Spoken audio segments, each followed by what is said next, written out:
Oi gente, tudo bem? Bom, a gente está no Outubro Rosa.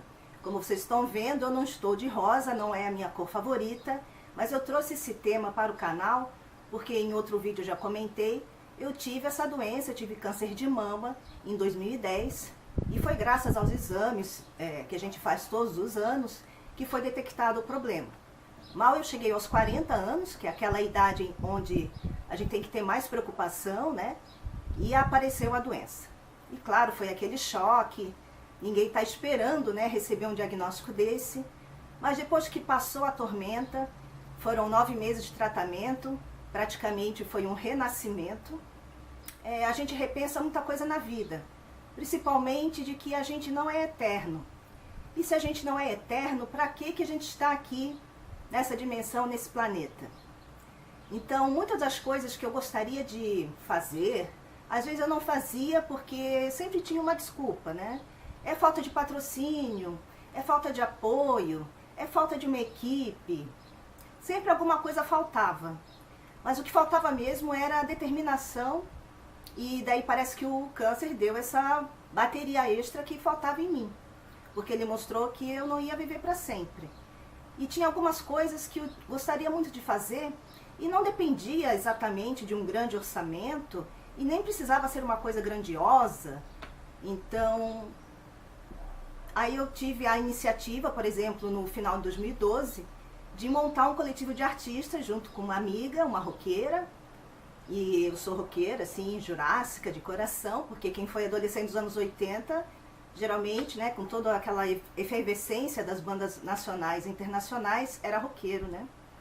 Então a gente montou esse coletivo de artistas com 8 bandas e também um grupo de teatro. E a gente fez um festival, que foi o Grito Rock. Estava tendo o Grito Rock no Brasil todo. E aqui em Itajaí a gente fez o nosso. Aqui tem uma, não sei se por causa da luz vai dar para enxergar bem, mas a gente fez esse nosso festival aqui na cara e na coragem. E eu fiquei na produção, já que eu não sou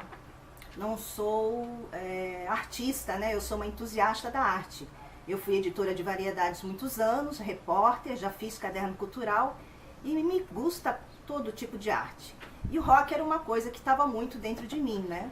Era o que eu gostava de ouvir e também gostaria de promover os artistas da cidade que não tinham incentivo.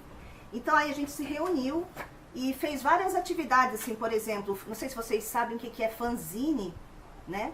Os meus amigos na época da faculdade fizeram um fanzine e aquilo nunca saiu da minha cabeça. E esse fanzine ele conta, cada página dele, um pouco da história de cada banda que participou, né? E foi uma atividade muito interessante porque a gente se reuniu para fazer algo que não tinha nenhum tipo de retorno financeiro, mas era uma realização muito grande em termos pessoais, e acho que não existe alegria maior do que você fazer algo assim por vontade de fazer os outros felizes e de também amaciar um pouco o seu ego, afinal eu era roqueira, né? Aí eu guardei até a pasta aqui do Grito Rock com todas as matérias que saíram na imprensa, nosso material de divulgação, flyer, a cobertura que o jornal, né, deu pra gente, nosso jornal local aqui, e também tudo que se precisa para fazer um festival, porque afinal eu achava que eu ia virar produtora cultural. Não foi bem isso que aconteceu. Aqui o ECAD, né, que exige que a gente faça uma fichinha de cada uma das bandas para autorizar, né?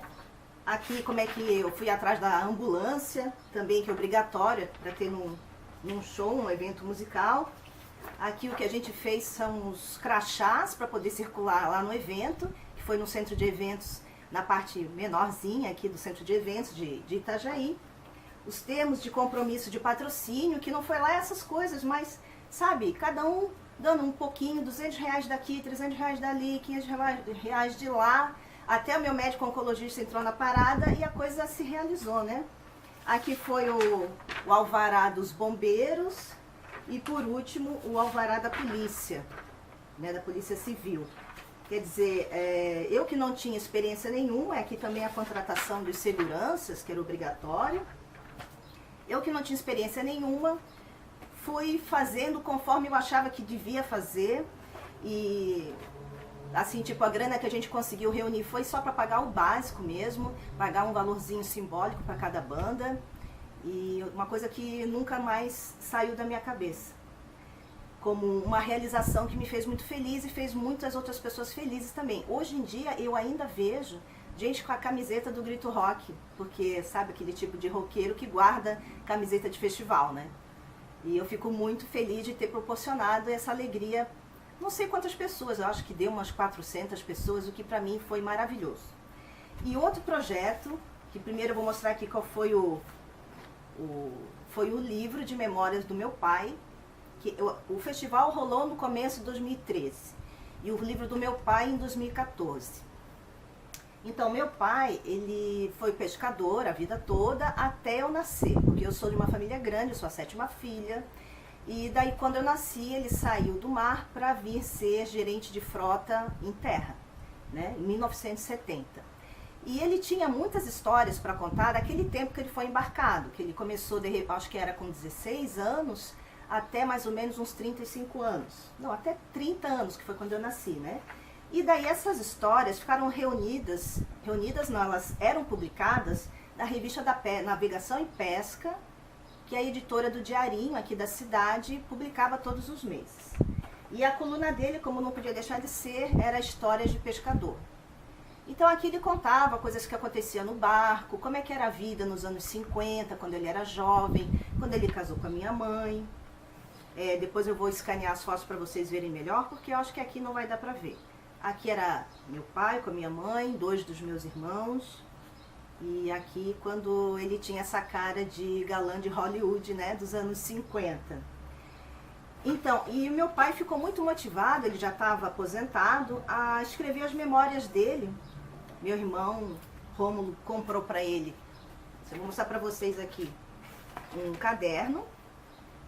E daí ele começou a escrever as memórias dele aqui. Isso foi mais ou menos em 2005, acho que, ou 2006.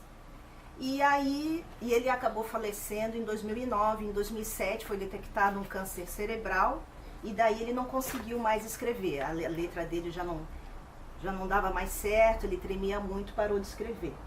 Mas assim, o que ele escreveu, né, aqui eu tenho todos os originais, né, eu guardei, e aquilo nunca saiu da minha cabeça. Nossa, isso aqui não pode ficar aqui só para mim, isso aqui tem que ficar como um registro mesmo para as pessoas poderem apreciar o que, assim, digamos assim, a escrita do meu pai, né?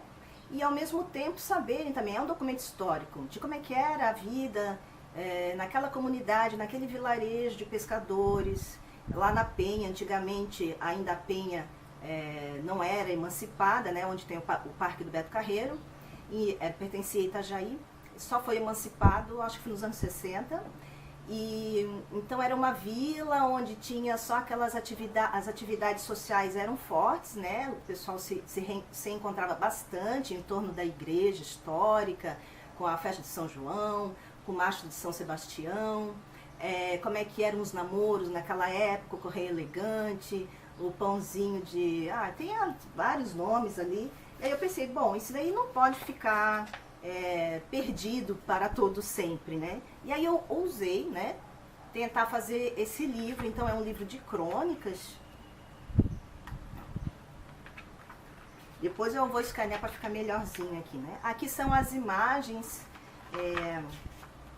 aqui quando eles fizeram Bodas de Ouro, que é a única foto que eu apareço, em 2007, poucos meses antes dele ser detectado com câncer.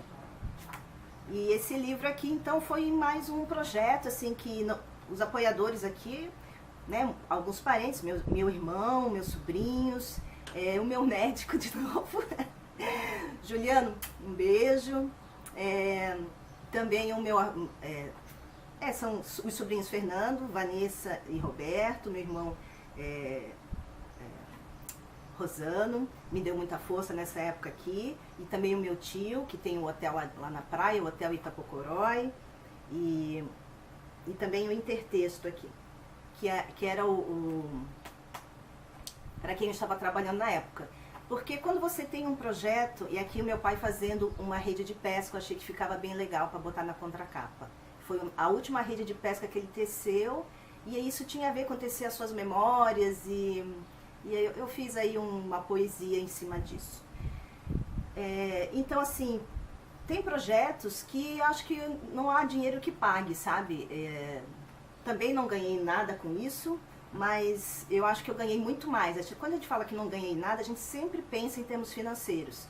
Mas o maior ganho mesmo é aquela sensação de que você fez algo importante, fez algo de rico em informação, em emoção, algo que tocou o coração não de muitas pessoas, mas no seu meio social, né? Eu acho que isso a gente deveria não precisar de um câncer para nos despertar para essa necessidade de que a gente precisa sempre ter um projeto em mente e de preferência para ajudar as pessoas ou para homenagear pessoas que fizeram coisas boas, para reverenciar a arte, unir as pessoas em torno da música. Isso tudo me fez muito feliz. Claro que nem todo projeto que eu bolei deu certo, mas esses eu me orgulho bastante de ter feito. Olha, lá vem o avião e eu vou cortar o vídeo. Um abraço, um beijo e até a próxima.